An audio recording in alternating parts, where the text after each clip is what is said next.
السلام عليكم ورحمة الله وبركاته. أي واحد مزاجنجي يحضر معايا دلوقتي، أي واحد بيحب العطارة وفن العطارة وجودة العطارة وكل حاجة فيها ريحة العطارة يبقى يجي يتمزج معايا. تعالى قرب عليا صور لي الحاجات الجميلة دي، الحاجات اللي تشهي، الحاجات اللي ما شاء الله صحتين على قلبكم. جبنا كمون درجة أولى متغرب الحاجة ما شاء الله.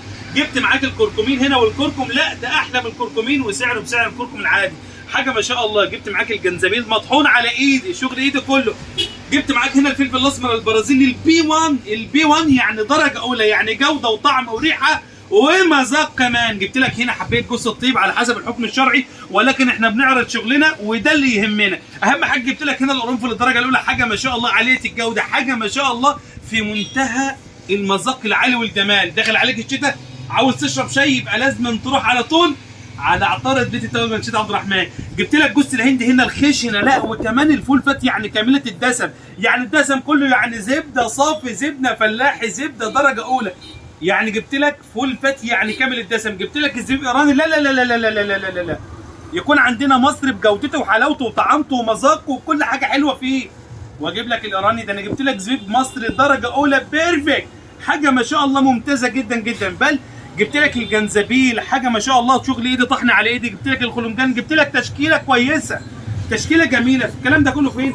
الكلام ده في عطاره ومحمصه بيت التوابل، عنواننا من شيخ عبد الرحمن محافظه القهريه. بحبكم في الله ويلا مستنيكم.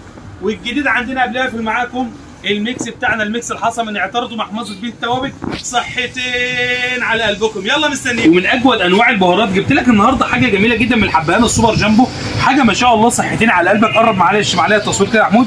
الحبايه اللي هي الكبيره، بخلاف كده ما عدا اللي هي الكبيره بتفتح قلب الحبايه، بتلاقي الحبايه مليانه كلها بخيرها. معلش حاول تقربها كده يا محمود في التصوير، جايه عليا جايه ظاهره تمام، الحبايه بخيرها. جبت لك النهارده حبايان سوبر جامبو، حاجه ما شاء الله عاليه الجوده. جبت لك قرنفل، جبت لك فلفل اسمر برازيلي بي 1، تشكيله جميله جدا جدا. ده جزء من اجزاء متواجده عندنا في العطاره.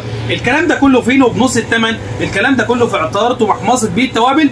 مستنيكم تشرفونا وتنورونا. جبت لك برده هنا معايا جوز الهند اللي هو الفول فات كامله الدسم. جبت لك زبيب ايراني، لا لا لا لا لا لا لا لا, لا مش ايراني، ده مصري بجوده وطعم الايراني. مستنيكم كل ده فين؟ في عطاره ومحمصه بيت التوابل. لاحلى واجمل متابعين في الدنيا بالله عليكم ما تنسوا لايك وشير وصلوا على سيدنا النبي صلى الله عليه وسلم، وتعليق حلوه ودعوه حلوه. والسلام عليكم ورحمه الله وبركاته.